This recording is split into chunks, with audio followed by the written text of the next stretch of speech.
নমস্কার। এমএসএমইর শক্তির মাধ্যমে আমরা সবুজ বিপ্লব নিয়ে আসব, স্থায়িত্বের বীজ বুনে ভবিষ্যৎকে সাজিয়ে তুলব। প্রকৃতিকে প্রণাম জানিয়ে সিডবি এমএসএমই সংবাদ অনুষ্ঠানে আপনাদের সকলকে আন্তরিক অভিনন্দন।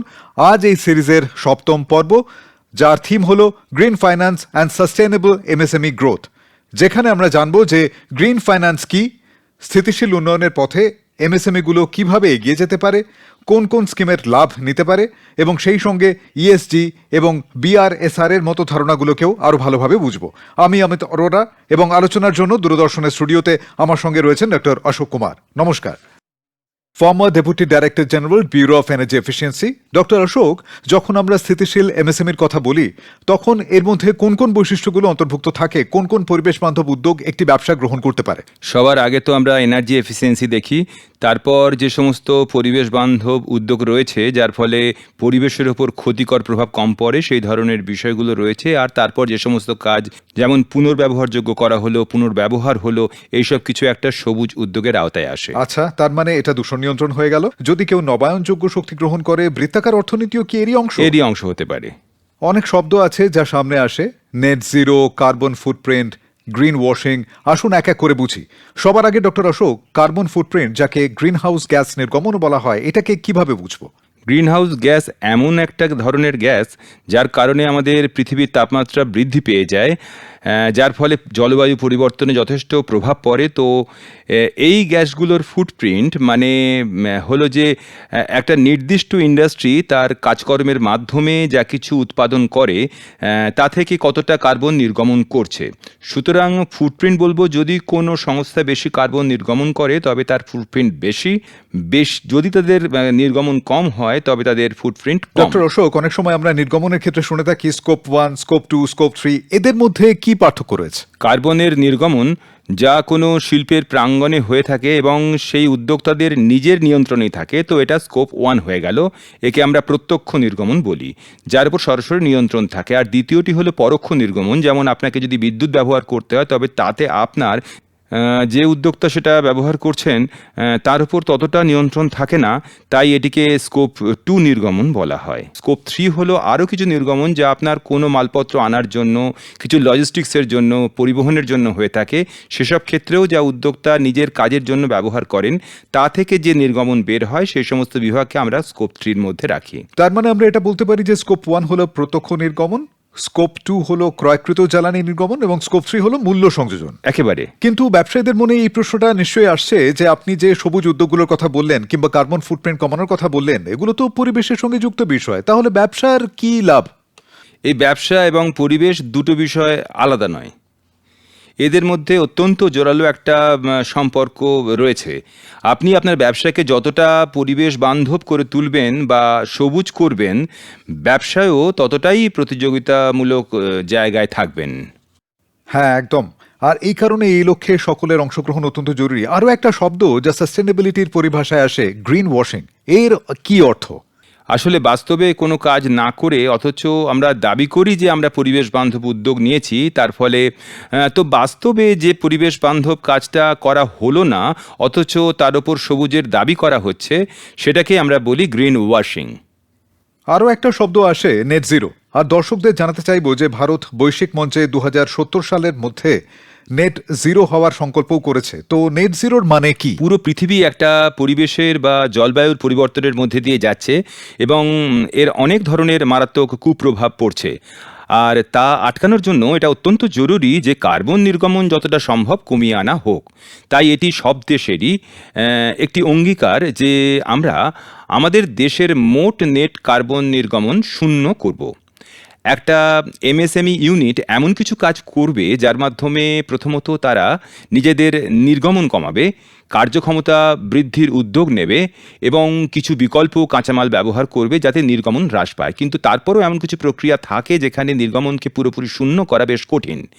তাই একদম শেষ ধাপের যে নির্গমনটুকু রয়ে যাবে সেটিকে অফসেট করার জন্য, অর্থাৎ সমতা বজায় রাখার জন্য আপনি অন্য কোনো উপায় বা অন্য কোনো উৎস থেকে অফসেট করে দেন। সুতরাং দেশ যে 2070 সালের মধ্যে নেট জিরো হতে চলেছে তার মানে এই নয় যে আমাদের দেশে কোনো নির্গমনই থাকবে না, আমাদের দেশে নির্গমন হবে, কিন্তু সব ধরনের ব্যবস্থা নেওয়ার পরেও যেটুকু নির্গমন বাকি থেকে যাবে তার জন্য আমরা নানা রকম উদ্যোগ নেব, নবায়নযোগ্য শক্তি ব্যবহার করব, সোলার প্যানেল লাগাবো, বৃক্ষরোপণ করব এবং তার মাধ্যমে সেই নির্গমনকে আটকে দেব। তাহলে সেই আটকে দেওয়া বা বাঁচানো কার্বন এবং আমাদের করা নির্গমন এই দুটোর পরিমাণ সমান হওয়া উচিত, যাতে চূড়ান্ত ফলাফলটা শেষ পর্যন্ত শূন্য হয়ে যায়। বেশ, তো কোনো ব্যবসা যদি নেট জিরোর দিকে নিজের যাত্রা শুরু করতে চায় ডক্টর অশোক, তবে তার পদক্ষেপগুলো কি কি হবে? সবার আগে তো সেই ইউনিটটাকে নিজেকে পরীক্ষা করে দেখতে হবে। বিশেষ করে কার্বন নির্গমনের ক্ষেত্রে যদি দেখি, তবে প্রথমেই আসে শক্তির উৎস। তারা ঠিক কী ধরনের শক্তির উৎস ব্যবহার করছে এবং কোনটিতে নির্গমন বেশি হচ্ছে সেটা খতিয়ে দেখা দরকার। তারা নিজেদের মূল্যায়ন করুক, একটা ভিত্তিরেখা ঠিক করুক, এরপরে নিজেদের ব্যবসার জন্য কোন প্রযুক্তি বা কী ধরনের যন্ত্রপাতি লাগানো যেতে পারে, সেই মেশিন থেকে কতটা সুবিধা পাওয়া সম্ভব এবং সেই সুবিধা ঠিক কতদিনের মধ্যে পাওয়া যাবে সেগুলো দেখুক। একজন উদ্যোক্তাদের জন্য এটাও জানা অত্যন্ত জরুরি যে আমি এখন যে বিনিয়োগ করছি তার রিটার্ন কবে আসবে। উদ্যোক্তা নিজের সামর্থ্য অনুযায়ী কতটা বিনিয়োগ করতে পারবেন সেই বুঝেই তিনি প্রযুক্তি ব্যবহার করতে পারেন এবং এর ফলে যে নির্গমন হচ্ছে তা কমিয়ে তিনি লাভবান হতে পারেন। বেশ, আসুন আপনার জন্য একটু রিক্যাপ করে নেওয়া যাক যে আপনিও যদি আপনার ব্যবসায় সবুজ রূপান্তর চান তবে তার ধাপে ধাপে প্রক্রিয়া কি হবে। এমএসএমই গুলির জন্য গ্রিন হয়ে ওঠার যাত্রার ধাপসমূহ। বেস লাইন তৈরি করুন, একটি সাধারণ শক্তি ও নির্গমন পরীক্ষা করিয়ে নিন এবং জানুন যে আপনার নির্গমন কোন ক্যাটাগরির মধ্যে পড়ছে, স্কোপ 1, 2 নাকি 3। শক্তি সাশ্রয়ী প্রযুক্তি নির্বাচন করুন এবং কম বিদ্যুৎ ও জ্বালানি ব্যবহারকারী প্রযুক্তি ও যন্ত্রপাতি স্থাপন করুন। নবীকরণযোগ্য শক্তি, বর্জ্য ও জল বিষয়ক সমাধান গ্রহণ করুন। অফসেটিং, ব্যালেন্স কার্বন ক্রেডিট বা অফসেট প্রজেক্টের মাধ্যমে সামগ্রিক কার্বন প্রভাবকে প্রশমিত করুন। তো কোনো এমএসএমই যদি এই সবুজ উদ্যোগগুলোকে গ্রহণ করতে চায়, তো ডক্টর অশোক, এর জন্য কি ফাইন্যান্সিং এর সুবিধাও পাওয়া যায়? প্রায়শই এমন একটা শব্দ শুনি, গ্রিন ফাইন্যান্স। সবুজ উদ্যোগগুলিতে উৎসাহিত করার জন্য যে ফাইন্যান্সের ব্যবস্থা করা হয়েছে তা কিন্তু উপলব্ধ রয়েছে। অনেক সংস্থাও দিচ্ছে, আবার বেশ কিছু মন্ত্রকও দিচ্ছে। তাই সেই সমস্ত এমএসএমইদের জন্য অনেক বিকল্প রয়েছে যা তারা কাজে লাগাতে পারে। বেশ, আমাদের সবার একটাই ঠিকানা, পৃথিবী নামক গ্রহটা। আর ডক্টর অশোক যেমন বললেন যে টেকসই উন্নয়নের সঙ্গে যুক্ত যে বিষয়টি রয়েছে তাতে আমাদের সকলের অবদান অত্যন্ত জরুরি, কারণ এই বিষয়টি আমাদের অস্তিত্ব এবং উত্তরাধিকারের সঙ্গে জড়িত। আমরা একটা ছোট্ট বিরতির জন্য থামবো এবং বিরতির পরে জেনে নেব যে এমন কি কি পলিসি এবং সরকারি প্রকল্প রয়েছে যার লাভ আপনার ব্যবসায়ী টেকসই উন্নয়নের অভিমুখে গড়ে তুলতে পারে। ফিরছে বিরতির পর।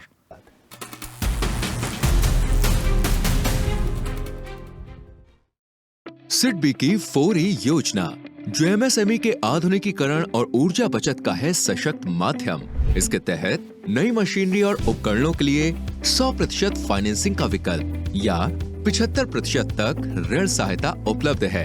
अब सालाना 15 करोड़ रुपए तक की ऋण सीमा, जिसमें सोलर प्रोजेक्ट्स की फाइनेंसिंग भी शामिल है। 3 वर्षों से मुनाफे में कार्यरत इकाइयों के लिए 7 साल की आसान पुनर्भुगतान अवधि, 12 महीने के मोरेटोरियम के साथ सिडबी 4E, बचत भी प्रगति भी।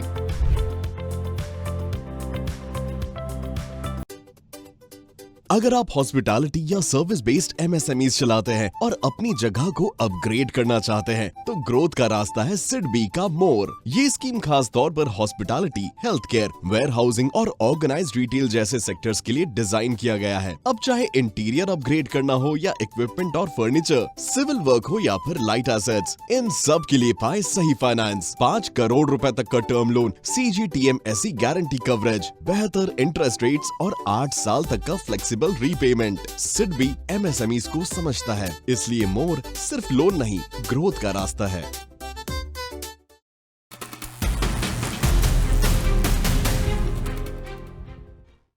আপনারা দেখছেন সিডবি এমএসএমই সংবাদ। টেকসই উন্নয়নের সফরে ব্যবসাগুলোকে অনেক প্রকল্প সাহায্য করতে পারে। এই প্রসঙ্গে সবার আগে এমএসই গিফটের কথা বলা যাক। গিফট অর্থাৎ green investment and financing for transformation. Doctor Ashok Kumar, এই প্রকল্পটি আসলে কি? ক্ষুদ্র ও অতি ক্ষুদ্র শিল্পের জন্য যারা এই ধরনের সবুজ উদ্যোগ নেয় তাদের ক্ষেত্রে একটি সুদের ওপর ভর্তুকির ব্যবস্থা রয়েছে, যেখানে তাদের টার্ম লোনের ওপর অর্থাৎ 2 কোটি টাকা পর্যন্ত টার্ম লোনের জন্য 2% সুদের ওপর ভর্তুকি দেওয়া হয় এবং ওই লোনের ওপরেই 75% ঝুঁকি ভাগ করে নেওয়ার ব্যবস্থা রাখা হয়েছে। তো এটা এবং এর যে মেয়াদ তা প্রায় 5 বছর পর্যন্ত হতে পারে এই টার্ম লোনের ক্ষেত্রে। এমএসসি গিফটের পাশাপাশি আরও একটা প্রকল্পের কথা আপনাদের জানাতে চাইব, এমএসসি স্পাইস অর্থাৎ scheme for promotion and investment in circular economy, স্পাইসের আওতায় বিশেষ কি রয়েছে? কারো কোনো উপজাত পণ্য যা অন্যথায় বর্জ্য হয়ে যেত সেটাকে আবার পুনর্ব্যবহার করে তার একটা উৎপাদনশীল ব্যবহার বের করা হয় এবং সেটাকে আমরা একটা বৃত্তাকার কুণ্ডলীর মধ্যে নিয়ে আসি, যার মাধ্যমে আমরা সাধারণত বলে থাকি যে চক্রাকার অর্থনীতিকে উৎসাহিত করার যে, যেমন আমরা বলে থাকি যে ওয়েস্ট টু ওয়েলথ, অর্থাৎ বর্জ্য থেকে সম্পদ। একদমই তাই। ওটা যখন কাঁচামাল হিসেবে কাজে লাগলো তখন তো সেটা সম্পদই হয়ে উঠলো, তাই এটা বর্জ্য থেকে সম্পদ হয়ে গেল। শুধু বর্জ্য থেকে সম্পদই নয়, এটি কার্বন ফুটপ্রিন্ট কমাতেও সাহায্য করে। হ্যাঁ, আর গিফটের মতোই স্পাইস প্রকল্পটিও কি ক্ষুদ্র ও অতি ক্ষুদ্র শিল্পের জন্য? ক্ষুদ্র এবং অতি ক্ষুদ্র শিল্পের তাহলে জন্য। যেমনটা আপনি গিফটের ক্ষেত্রে সুদের উপর ভর্তুকি ও ঝুঁকি ভাগ করে নেওয়ার সুবিধার বিষয়ে বলেছিলেন, এখানে কি কি সুবিধা পাওয়া যাবে? এক্ষেত্রে উদ্যোক্তাকে মূলধনী ভর্তুকি দেওয়া হয় এবং এই মূলধনী ভর্তুকি প্রকল্পের মোট খরচের 25% অথবা সর্বোচ্চ 12.5 লক্ষ টাকা পর্যন্ত হতে পারে, অর্থাৎ দুটোর মধ্যে যেটি কম হবে। আর এর পাশাপাশি তাদের সাপোর্ট করার জন্য কিছু কার্যক্রম রয়েছে যার অধীনে প্রযুক্তিগত সহায়তা দেওয়া হবে এবং কিছুটা দক্ষতা বৃদ্ধির জন্য জ্ঞান ও প্রশিক্ষণ, এই ধরনের সুবিধাও এই প্রকল্পের আওতায় রাখা হয়েছে। তাহলে এমএসএমইদের মনে একটা কৌতূহল নিশ্চয়ই আসছে যে আমি কি এমএসএমই গিফট এবং এমএসসি স্পাইস এই দুটি প্রকল্পের সুবিধা একসঙ্গে পেতে পারি? না, বর্তমানে নিয়ম এটাই যে আপনাকে যে কোনো একটির, অর্থাৎ এই দুটির মধ্যে একটাই প্রকল্পের সুবিধা নিতে হবে। তাহলে সেই নির্বাচন একজন উদ্যোক্তা কিভাবে করবেন? সেটা আবারও উদ্যোক্তাকে নিজেকেই একবার মূল্যায়ন করে দেখতে হবে যে আপনার কি শুরুতেই প্রয়োজনীয় মূলধনী খরচের প্রয়োজন নাকি দীর্ঘমেয়াদে লোনের ক্ষেত্রে সুবিধার প্রয়োজন। এটা সম্পূর্ণ তার নিজস্ব ব্যবসায়িক সিদ্ধান্ত যে তিনি কোন দিকটায় যাবেন। এটা অত্যন্ত গুরুত্বপূর্ণ একটা কথা এখানে ডক্টর অশোক বললেন যে একজন উদ্যোক্তা সবার আগে নিজের ব্যবসার প্রয়োজনের মূল্যায়ন করবেন এবং তারপর প্রকল্প নির্বাচন করবেন, এটা ভীষণ জরুরি। এই প্রসঙ্গে আরো একটি প্রকল্প রয়েছে, তা হলো জেড, জিরো ডিফেক্ট এবং জিরো ইফেক্ট। এটা একটু বুঝিয়ে বলুন আপনি। এটা যেমন শব্দগুলো নিজেই বলছে যে জিরো এফেক্ট এবং জিরো ডিফেক্ট, অর্থাৎ যে কোনো উদ্যোক্তাকে তার পণ্যটিকে সেরা হিসেবে তৈরি করার সাথে সাথে কোনো রকম ত্রুটি ছাড়া উৎপাদন করতে হবে এবং সেই সঙ্গে পরিবেশের উপরেও যেন তার কোনো ক্ষতিকর প্রভাব না পড়ে। আচ্ছা, তাহলে ডক্টর অশোক, জেড এর জন্য কি ব্যবসাগুলোকে শংসাপত্র নিতে হয়? হ্যাঁ, অবশ্যই এর জন্য শংসাপত্র নিতে হয় এবং সেই শংসাপত্রের নির্দিষ্ট প্রক্রিয়া আছে। আর সেই শংসাপত্রটাকে উদ্বুদ্ধ করার জন্য এর যে শংসাপত্র খরচ তার 50 থেকে 80% পর্যন্ত বহন করার একটি প্রকল্প। আর তার উপর একটা বিশেষ শ্রেণীর মানুষের জন্য, বিশেষ করে যারা এসসি, এসটি এবং উইমেন এন্টারপ্রাইজ চালাচ্ছেন, তাদের জন্য আরও অতিরিক্ত প্রায় 10% মতো খরচের ক্ষেত্রে সহায়তা দেওয়ার ব্যবস্থা রয়েছে। আর ডক্টর অশোক, আপনার তো এনার্জি সেক্টরে কয়েক দশকের অভিজ্ঞতা, তো এই ক্ষেত্রে একটি অত্যন্ত জনপ্রিয় প্রকল্প হলো অদিতি। এই প্রকল্পটি সম্পর্কে বলুন। একেবারেই। অদিতি বিশেষ করে বিদ্যুৎ মন্ত্রকের তরফ থেকে একটি অত্যন্ত বড় প্রকল্প যা ব্যুরো অফ এনার্জি এফিসিয়েন্সি পরিচালনা করে। তো এটি প্রায় 1000 কোটি টাকার সুদের ওপর ভর্তুকি দেওয়ার একটা প্রকল্প। এবার এর মধ্যে 3টেই রয়েছে, অতি ক্ষুদ্র, ক্ষুদ্র ও মাঝারি, 3 ধরনের শিল্পের জন্যই এটা প্রযোজ্য। আর এতে যেমন সুদের ওপর ভর্তুকির প্রকল্প রয়েছে, তেমনি পাশাপাশি তাদের একটা সহায়ক পরিবেশ দেওয়া, ডিপিআর তৈরি করে দেওয়া, অডিট করানো, তারপর মনিটরিং করানো, সেসব ব্যবস্থাও রয়েছে। আর এর সুদের ওপর ভর্তুকির পরিমাণের কথা যদি বলি, তাহলে অতি ক্ষুদ্র এবং ক্ষুদ্র শিল্পের জন্য এটি 5%, অর্থাৎ তারা যে লোন নেবে তার ওপর 5% সুদের ওপর ভর্তুকি পাওয়া যাবে। আর বাকি যে মাঝারি শিল্প রয়েছে তাদের জন্য এটা 3%। তো এই প্রকল্পটি অত্যন্ত, এখন তো আমরা প্রায় 14টি সেক্টর চিহ্নিত করেছি এবং তার মধ্যে প্রায় 60টি গোষ্ঠীকে চিহ্নিত করা হয়েছে। তাহলে আসুন সবুজ অর্থায়ন এবং স্থিতিশীল উন্নয়নের সঙ্গে যুক্ত প্রধান প্রধান প্রকল্প কোনগুলো তার উপর একবার নজর দেওয়া যাক। এমএসএমইদের গ্রিন ফাইন্যান্সের প্রধান প্রকল্প সমূহ। এমএসসি গিফট, পরিবেশ বান্ধব প্রযুক্তি গ্রহণের জন্য 2 কোটি টাকা পর্যন্ত লোনের ওপর 2% সুদের ওপর ভর্তুকি এবং 75% ঝুঁকি সুরক্ষা। এমএসসি স্পাইস, সার্কুলার ইকোনমি, অর্থাৎ ওয়েস্ট টু ওয়েলথ তৈরি করার যন্ত্রপাতির ওপর 25% পর্যন্ত মূলধনী ভর্তুকি।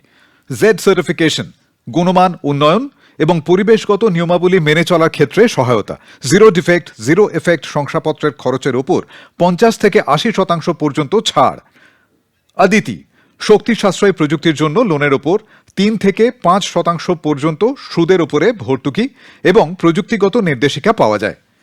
আপনারা দেখছেন অনুষ্ঠান সিডবি এমএসএমই সংবাদ, যেখানে প্রতিটি উদ্যোগের গল্পই হয়ে উঠবে এক একটি অনুপ্রেরণা। আজ যে সফলতার গল্প আমরা আপনাদের সঙ্গে শেয়ার করছি সেটি হলো জেডিএস ইন্ডাস্ট্রিয়াল অটোমেটিভ প্রাইভেট লিমিটেডের।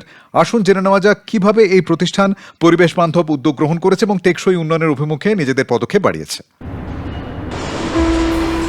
ভারতে অটোমোবাইল সেক্টর শুধু যাতায়াতের মাধ্যম নয়, বরং উৎপাদন ক্ষেত্রে উৎকর্ষতা এবং প্রকৌশলগত নিখুঁত মানের প্রতীক। এই দর্শনেই এগিয়ে নিয়ে যাওয়ার লক্ষ্যে 2023 সালে পাঞ্জাবের লাভা পাটিয়ালায় স্থাপিত হয় JDS industrial automotive private limited. এই ব্যবসাকে আরও এগিয়ে নিয়ে গেছেন এই কোম্পানির প্রমোটাররা, যারা তাদের সহযোগী প্রতিষ্ঠান জেডিএস ইন্ডাস্ট্রিয়াল কর্পোরেশনের মাধ্যমে গাড়ির যন্ত্রাংশ উৎপাদনের ক্ষেত্রে কয়েক দশকের অভিজ্ঞতা অর্জন করেছেন। আমরা গত 25 বছর ধরে গাড়ির যন্ত্রাংশ উৎপাদন শিল্পের সঙ্গে যুক্ত। একটি নতুন ভাবনা এবং একটি নতুন দূরদর্শিতাকে সঙ্গে নিয়ে আমরা আধুনিক প্রযুক্তির সাহায্যে উৎপাদন প্রক্রিয়াকে পরবর্তী স্তরে নিয়ে যাওয়ার চেষ্টা করেছি। জেডিএস ইন্ডাস্ট্রিয়াল অটোমোটিভ আজ কার হেডরেস্ট, রিক্লাইনারের মতো ক্রিটিক্যাল কম্পোনেন্ট তৈরি করে, যা দেশের শীর্ষস্থানীয় অটোমোবাইল ম্যানুফ্যাকচারারদের যানবাহনের একটি অবিচ্ছেদ্য অংশ। অটোমোবাইল সেক্টরে প্রতিযোগিতাও যেমন প্রচুর, তেমনি প্রত্যাশাও অনেক। প্রতিটি কোম্পানিকেই বৈশ্বিক গুণমানের মাপকাঠির পরীক্ষায় সফলভাবে উত্তীর্ণ হতেই হয়। একটি নতুন ইউনিট স্থাপন করা সহজ ছিল না। উচ্চ মূলধনী বিনিয়োগ, অত্যাধুনিক যন্ত্রপাতি এবং টেকসই পরিচালন প্রক্রিয়ার মতো নানাবিধ চ্যালেঞ্জ সামনে ছিল। পাশাপাশি নিয়মাবলী পালন, পরিবেশ এবং OEM এর প্রত্যাশা পূরণ করাটাও ততটাই জরুরি ছিল।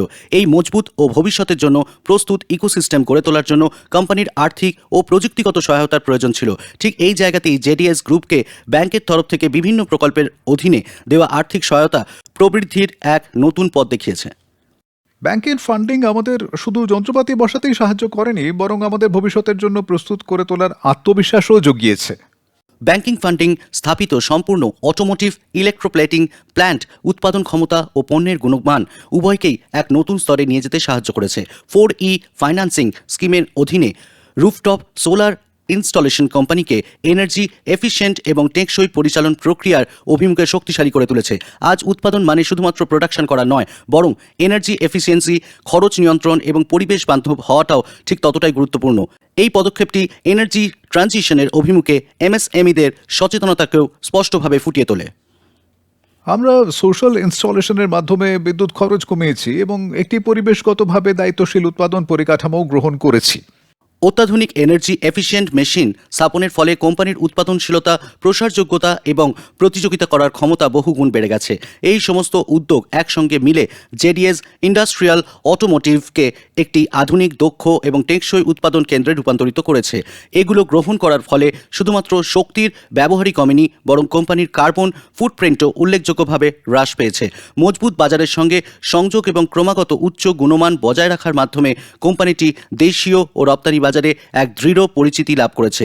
আজ জেডিএস ইন্ডাস্ট্রিয়াল অটোমোটিভ শুধু একটি ম্যানুফ্যাকচারিং ইউনিট মাত্র নয়, বরং অটোমোবাইল ইকোসিস্টেমের এক নির্ভরযোগ্য অংশীদার হয়ে উঠেছে। আমি সমস্ত MSMEদের এটাই বলতে চাই যে সরকারি ও আর্থিক সহায়তা বিষয়ক প্রকল্পগুলিকে বুঝুন। সবচেয়ে বড় কথা, সবুজ অর্থায়নের মতো বিকল্পগুলিকে গ্রহণ করুন, যা শুধু ফান্ডিংই যোগায় না, বরং আপনাদের ব্যবসাকে ভবিষ্যতের জন্য প্রস্তুত করে তোলে। জেডিএস ইন্ডাস্ট্রিয়াল অটোমোটিভের সফলতা এই বার্তাই দেয় যে যখন অভিজ্ঞতা সঠিক দিশা পায়, উদ্ভাবন সঠিক সম্পদ লাভ করে এবং তার সাথে সঠিক নীতিগত সহায়তার মেলবন্ধন ঘটে, তখন একটি MSME শুধু এগিয়ে যায় না, বরং তা ভ্যালু ক্রিয়েট করে, কর্মসংস্থান বৃদ্ধি পায় এবং দেশের উন্নতিতে এক গুরুত্বপূর্ণ অংশীদার হয়ে ওঠে। এই গল্পটি প্রমাণ করে যে সবুজ অর্থায়ন শুধুমাত্র একটি বিকল্প নয়, বরং MSMEদের জন্য একটি প্রবৃত্তির সহায়ক শক্তি হয়ে উঠেছে। করতে যদি চাও স্বপ্ন পূরণ, তবে করো নিজে কিছু একটা আয়োজন। সত্যি রূপান্তরের এক অসাধারণ গল্প অশোকজি। হ্যাঁ, একেবারে ঠিক অমিতজি। আপনি দেখলেন ওরা কত রকমের পরিবেশ বান্ধব উদ্যোগ নিয়েছেন এবং তার ফলে উৎপাদনশীলতা বৃদ্ধি ও নির্গমন হ্রাসের ক্ষেত্রে ওদের কতটা লাভ হয়েছে।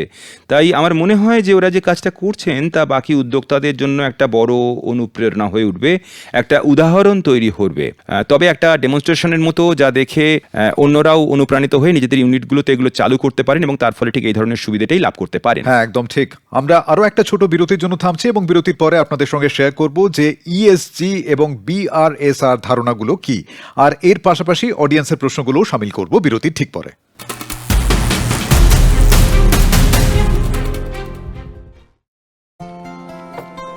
जीतने की चाह खोले सफलता की राह, आना जाना ऑन टाइम, भुगतान चुकाना ऑन टाइम, खुश रहना ऑल द टाइम। क्या हाल है रमेश जी? अशोक जी, ये पहले ज्ञान की बात तो समझ में आई, पर ये भुगतान चुकाने वाली बात कुछ समझ में नहीं आई। वो ज्ञान नहीं, सच्चाई है। मतलब? कारोबार को आगे बढ़ाने के लिए वित्तीय सहायता की जरूरत पड़ सकती है, जो आपका बैंक समय समय पर लोन देकर कर सकता है, लेकिन इसके लिए आपको बैंक लोन का भुगतान भी नियमित तौर पे करना होगा। ओह अच्छा, और क्या करना होगा? सबसे जरूरी बात, जिस उद्देश्य से लोन लिया है उसी के लिए इस्तेमाल करना चाहिए और किसी काम के लिए नहीं। और लोन हमेशा समय पर चुकाना चाहिए। अब समझे? तो भुगतान करो ऑन टाइम और खुश रहो ऑल द टाइम। आरबीआई कहता है, बनो जानकार, बढ़ाओ व्यापार।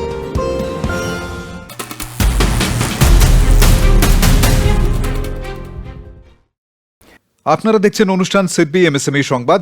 আজ আমরা আলোচনা করছি সবুজ অর্থায়ন এবং এমএসএমইর টেকসই প্রবৃদ্ধি নিয়ে। আমাদের সঙ্গে আলোচনায় উপস্থিত আছেন ব্যুরো অফ এনার্জি এফিসিয়েন্সির প্রাক্তন deputy director general Ashok Kumar. বৈশ্বিক স্তরে ব্যবসা বাণিজ্যের ক্ষেত্রে এখন অন্যতম প্রধান মানদণ্ড হয়ে উঠেছে ইএসজি। তো এই এনভায়রনমেন্ট, সোশ্যাল এবং গভর্নেন্স বিষয়টিকে এমএসএমইরা ঠিক কিভাবে দেখছে? এখন উদ্যোক্তাদের শুধু যে কার্বন নির্গমনের উপর নজর দিতে হবে, তা ঠেকানোর বা তাকে আরও উন্নত করার চেষ্টা করতে হবে, তা কিন্তু নয়। বরং আপনার উদ্যোগ যে কাজগুলো করছে বা আপনার প্রোডাক্ট সমাজ কিংবা জনগোষ্ঠীর উপর কিভাবে প্রভাব ফেলছে সেটাও দেখতে হবে। আর আপনি যে উদ্যোগটা চালাচ্ছেন সেটা ঠিক কিভাবে পরিচালনা করছেন, সঠিক নিয়মে চালাচ্ছেন কিনা, মানুষের মধ্যে কোনো বৈষম্য হচ্ছে কিনা, লিঙ্গ সাম্য বজায় থাকছে কিনা, এই সমস্ত বিষয়গুলোকে দেখার জন্য এই মানদণ্ডগুলোকে একটা সংগঠিত এবং সুসংহত রূপে বিবেচনা করা হয়। এটাই আপনার বিজনেসকে আরও বেশি প্রতিযোগিতাপূর্ণ করে তুলবে, আপনাকে আরও বেশি পরিচিতি দেবে এবং আপনার বাজারের পরিধি আরও বাড়িয়ে তুলবে। ইএসজি মেনে চললে আপনার প্রোডাক্টের যে রিটার্ন আসবে তা অনেক বেশি হবে, যা এটা না করলে একেবারেই সম্ভব হতো না। বেশ, আর এবার আমরা ফোকাস করব ভারতের প্রথম সাস্টেনেবিলিটি ডিসক্লোজার ফ্রেমওয়ার্ক BRSR এর উপর। তো এই business responsibility and sustainability reporting এর আওতায় ঠিক কি আসে? এটা আমাদের সেবি বিশেষ করে শীর্ষ 1000টি নথিভুক্ত কোম্পানির জন্য একটা বাধ্যতামূলক রিপোর্টিং ব্যবস্থা হিসেবে তৈরি করেছে। এটি অত্যন্ত বড় একটি উদ্যোগ যে এখন আপনাকে প্রকাশ করতে হচ্ছে যে আপনার সরবরাহ শৃঙ্খলে কতটা কার্বন নির্গমন হচ্ছে এবং তার ফলে সমাজে কী ধরনের প্রভাব পড়ছে, অথবা আপনি যে কাঁচামাল নিয়ে আসছেন তা কোথা থেকে আনছেন এবং সেই কাঁচামাল নির্গমনের ফলে সমাজের ওপর কী ধরনের প্রভাব পড়ছে। এই সমস্ত বিষয়গুলোই এর মধ্যে খতিয়ে দেখতে হয়। বেশ, আর আন্তর্জাতিকভাবে প্রযোজ্য আইনের কথা যদি বলি, তবে 2026 সালে ইউরোপীয় ইউনিয়নের একটি নতুন আইন এসেছে, CBAM, carbon border adjustment mechanism. এই আইনটি আসলে কি? ইউরোপে যে প্রোডাক্টটি প্রবেশ করছে সেটির কার্বন নির্গমনের মানদণ্ড যেন ইউরোপের নিজস্ব মানদণ্ডের সমকক্ষ হয়। তাই বাইরে থেকে ওরা যদি কোনো প্রোডাক্ট আমদানি করে এবং সেটির নির্গমনের মাত্রা যদি ওদের বেঁধে দেওয়া মাপকাঠির চেয়ে বেশি হয়, তবে যতটুকু বেশি হচ্ছে তার জন্য আপনাকে সমপরিমাণ ট্যাক্স দিতে হবে যাতে সেই ঘাটতি পূরণ করা যায়। এটাই কার্বন ট্যাক্সি, এটাকে কার্বন ট্যাক্সি বলতে পারেন। এক অর্থে এটা এক ধরনের কার্বন ট্যাক্স হয়ে গেল। অবশ্যই। ডক্টর অশোক, আমাদের পরবর্তী সেগমেন্ট হলো মিথ আর রিয়েলিটি। আমি আপনার সামনে কিছু প্রচলিত ধারণা তুলে ধরবো আর আপনি বলবেন সেটা ভ্রান্ত নাকি সত্য। এই প্রসঙ্গে সবচেয়ে প্রথম ধারণা, সবুজ প্রযুক্তি মানে খুব দামি প্রযুক্তি। তো এটা মিথ না রিয়েলিটি? এটা তো মিথ, কারণ আমাদের সবুজ প্রযুক্তিকে একটা আলাদা মানদণ্ড থেকে দেখা দরকার। কারণ প্রযুক্তির ক্ষেত্রে আমরা যেটাকে বলি জীবনযাপনের খরচ, যেমন সেটির পুরো জীবনযাপনের খরচ দেখতে হয়। কেবল যে আপনি একটা প্রাথমিক খরচ দেখবেন তা কিন্তু নয়। প্রাথমিক খরচ হতে পারে যে সামান্যই একটু বেশি হতে পারে। পরবর্তী ধারণা, পরিবেশ বান্ধব হওয়া শুধু বড় বড় শিল্পের কাজ, মিথ নাকি রিয়েলিটি? একেবারেই নয়। ছোট ছোট উদ্যোক্তারাও কোনো না কোনো সরবরাহ শৃঙ্খলে বড় উদ্যোক্তাদের সাথেই রয়েছেন। ফলে বড় উদ্যোক্তাদের যে সাপ্লাই তা তো ওরাই দিচ্ছেন। আর বড় উদ্যোক্তাদের যখন পরিবেশ বান্ধব হতে হবে, নিজেদের কার্বন নির্গমনের লেভেল কমাতে হবে, তখন নিচের স্তরে বা উপরের স্তরে যে সাপ্লাই আসছে সেটির ক্ষেত্রেও এটা জরুরি যে ওরাও এই ধরনের পরিবেশ বান্ধব উদ্যোগগুলোকে সঙ্গে নিয়ে চলুক। হ্যাঁ, টেকসই উন্নয়নের জন্য আমাদের সকলের অবদান অত্যন্ত গুরুত্বপূর্ণ। তো চলুন আপনাদের জন্য আরও একবার রিক্যাপ করে নেওয়া যাক যে আজকের থিমের মূল শিক্ষণ কি ছিল। এমএসএমইর জন্য মূল শিক্ষণীয় বিষয়, পরিবেশ বান্ধব উদ্যোগের মাধ্যমে শুধু যে পরিবেশই বাঁচে তা নয়, বরং ব্যবসার খরচও কমে এবং মুনাফা বাড়ে। বিশ্ব বাণিজ্যে এবং বড় বড় ক্রেতাদের কাছে পৌঁছানোর জন্য ইএসজি এবং জেড অত্যন্ত কাজে আসে। ছোট ছোট করেও শুরু করতে পারেন এবং ভবিষ্যতের জন্য প্রস্তুত থাকুন। যে ব্যবসা আজ পরিবেশ বান্ধব হবে সেটাই আগামী দিনে বাজারে টিকে থাকবে। অনুষ্ঠানে এবার সময় হয়ে গিয়েছে আপনাদের প্রশ্নগুলোকে অন্তর্ভুক্ত করার অডিয়েন্স কিউএনএ। আপনাদের মনে থাকবে যে সিডবি এমএসএমই সংবাদের ষষ্ঠ এপিসোডটি ছিল ওয়ার্কিং ক্যাপিটাল সলিউশনস থিমের ওপর। আপনাদের প্রতিক্রিয়া এবং প্রচুর প্রশ্ন আমাদের কাছে এসে পৌঁছেছে, থ্যাংক ইউ ভেরি মাচ। আর আপনাদের প্রশ্নের উত্তর দেওয়ার জন্য অনলাইন মাধ্যমে আমাদের সঙ্গে যুক্ত হচ্ছেন doctor Subhash Mundra, former deputy governor RBI. নমস্কার ডক্টর মুন্দ্রা। নমস্কার অমিতজি। সবচেয়ে প্রথম প্রশ্নটি জয়পুর থেকে রাহুল চৌধুরীজির। আমি জয়পুরে একটি রবার কম্পোনেন্টস ম্যানুফ্যাকচারিং ইউনিট চালাই। আমাদের এখানে কাঁচামালের দাম প্রায় ওঠানামা করে। এমন পরিস্থিতিতে আমার কি এককালীন বেশি পরিমাণে কেনা উচিত হবে, নাকি ছোট ছোট লটে কেনা দরকার যাতে কার্যকরী মূলধন ব্লক না হয়? রাহুলজি, এই প্রশ্নের উত্তরটি 2-3টে বিষয়ের উপর নির্ভর করবে। প্রথমটি, আপনার কাছে যদি দীর্ঘমেয়াদী কোনো নিশ্চিত অর্ডার রয়েছে যে আপনি যদি এককালীন বেশি পরিমাণে কেনাকাটা করেন তবে আপনার সরবরাহ অনবরত বজায় থাকবে। যদি দাম বাড়তে দেখা যায় এবং আপনার কাছে স্থায়ী অর্ডার থাকে তবে আপনার জন্য সম্ভবত এটাই লাভজনক হবে যে আপনি এককালীন বেশি পরিমাণে কেনাকাটা করুন। কিন্তু যদি দামের খুব বেশি ওঠানামা থাকে, আপনার কাছে অর্ডারেরও কোনো নিশ্চয়তা না থাকে, তাহলে ছোট ছোট কেনাকাটা করুন যাতে সেই অনুযায়ী আপনার কার্যকরী মূলধন ব্লক না হয়ে যায়। পরবর্তী প্রশ্নটি আদিত্য রেড্ডির, সিটি অফ পার্লস, হায়দ্রাবাদ থেকে। তিনি এবং তার বোন একটি ছোট আইটি কনসাল্টিং সার্ভিসেস ফার্ম চালান। এদের বক্তব্য হলো, যখন কোনো প্রজেক্ট বিলম্বিত হয় তখন বিলিং আটকে যায়, কিন্তু বেতন, ভাড়া এবং সফটওয়্যার টুলসের খরচ তো চলতেই থাকে এবং কার্যকরী মূলধনের পরিস্থিতি খুব কঠিন হয়ে যায়। এই রকম সময় তহবিলকে দক্ষতার সঙ্গে ম্যানেজ করার সঠিক উপায় কি হবে? আদিত্যজি, আপনার পরিস্থিতিটা কিন্তু বেশ ব্যতিক্রমী, কারণ আইটি ইন্ডাস্ট্রিতে বিলিং সাধারণত মাইলস্টোনের উপর নির্ভর করে। আপনার জন্য যেটা গুরুত্বপূর্ণ তা হলো আপনি চেষ্টা করুন যাতে আপনার মাইলস্টোনগুলো ছোট ছোট হয়। দ্বিতীয়ত, কখনো যদি মাইলস্টোনে বিলম্ব হয় এবং তার পেছনে কোনো কারণ থাকে তবে আপনি অন্তত চেষ্টা করে দেখতে পারেন যে আপনি যাদের পরিষেবা নিচ্ছেন তারা কি আংশিক বিলিংয়ের জন্য প্রস্তুত হবে। আর আপনার কাছে সবসময় একটা জরুরি নগদ তহবিল থাকা উচিত।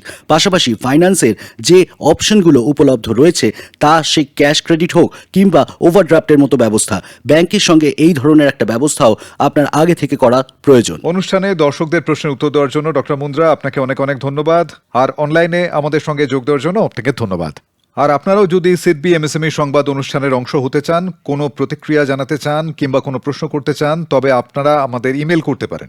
আমাদের ইমেল অ্যাড্রেসটি নোট করে নিন, samvad@sidbi.in। আপনাদের জানাতে চাই যে এমএসএমইর সঙ্গে যুক্ত বিভিন্ন দিক আমরা এই অনুষ্ঠানের মাধ্যমে আপনাদের কাছে পৌঁছে দিয়ে থাকি। প্রতি প্রথম এবং তৃতীয় শনিবার আপনারা দূরদর্শনে এই অনুষ্ঠানটি দেখতে পাবেন। যাওয়ার আগে আপনাদের জানিয়ে রাখি যে এই সিরিজের অষ্টম এপিসোডটি হবে, সেটির থিম হবে পলিসি অ্যাওয়ারনেস ফর এমএসএমইজ, যেখানে আমরা জানবো যে সরকারি স্কিম ও প্রকল্পের প্রতি আমাদের সজাগ হওয়া কেন জরুরি। আজ অনুষ্ঠানে এসে অবহিত করার জন্য ডক্টর অশোক কুমার আপনাকে অনেক অনেক ধন্যবাদ। আমাকেও এখানে আমন্ত্রণ জানানোর জন্য অনেক ধন্যবাদ।